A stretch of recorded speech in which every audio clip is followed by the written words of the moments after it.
سئل الفيلسوف جون جاك روسو: ما هو الوطن؟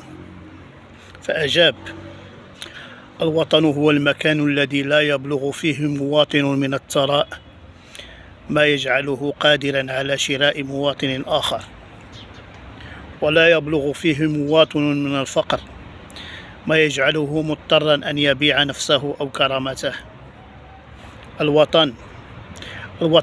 الوطن هو رغيف الخبز والسقف والشعور بالانتماء وبدفء أسرة المستشفيات وبعدالة مطرقة القاضي وبالقدرة على التعلم طالما توفرت الرغبة لذلك، وبالإحساس بالكرامة.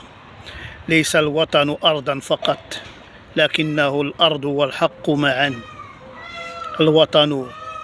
الوطن هو حيث يكون المرء في خير. تحياتي.